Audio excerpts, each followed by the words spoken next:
Well, let's talk about some of the stats.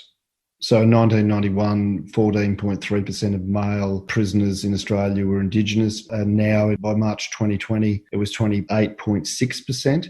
I suppose the people who would be making the argument that this incarceration rate of a population of people who only comprise 3% of the population is related to something that you would refer to as systemic racism. What would you say about that?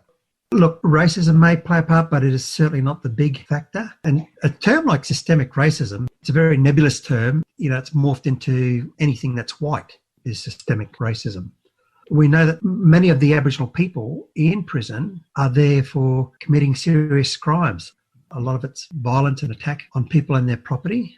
So, that's a serious problem. And if you want to try and argue, that's systemic racism, or it comes back to colonisation and disposition or whatever, I think that's a terrible insult to the many, many more Aboriginal people who don't get into trouble, who don't commit crimes, who are, just ordinary everyday people like you and I, just trying to live their lives, who just want to contribute to society and make this a better country. So how come they've managed to escape the past and the trauma or whatever other excuses they used? It would seem to me that some of that would come down to some extent individual histories and community histories and geographical locations.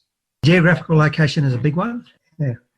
Certainly if you live in a rural or remote area, and I'm not trying to say that living in a city is the greatest thing, because living in a city certainly has its problems, but if you're in an area where employment opportunities are limited, you put 1,000 white people there where there's no jobs, throw in a bit of alcohol, and you're going to have big problems. And so as Nicholas Rothwell once said in The Australian in an article he wrote, it's about place, not race. You're listening to the Deep Trouble podcast. Dr. Mark Halloran in conversation with Dr. Anthony Dillon, academic and commentator on Indigenous affairs. Often when I'm reading these articles, I'd be interested in your thoughts. That I feel as though when we're talking about incarceration rates and issues in terms of domestic violence and child protection removal and, any kind of systemic problem within a community, we often conflate some of the effects of race with socioeconomic status and generational poverty. Yeah, sure, I wouldn't discount that. So let's talk about some of the issues in terms of the stats. Death from medical issues. It was suggested or proffered by The Guardian newspaper that prisons and hospitals failed to follow their own procedures in 37% of cases where Indigenous people died, compared to 21% of non-Indigenous people. I don't have all these stats at my fingertips, but something like that, I would like to have a good look at the data. But just another side to that, there was an article in The Australian about 3 or 4 years ago.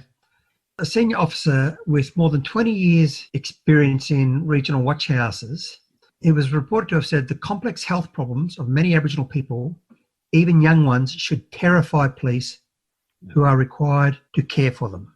Okay?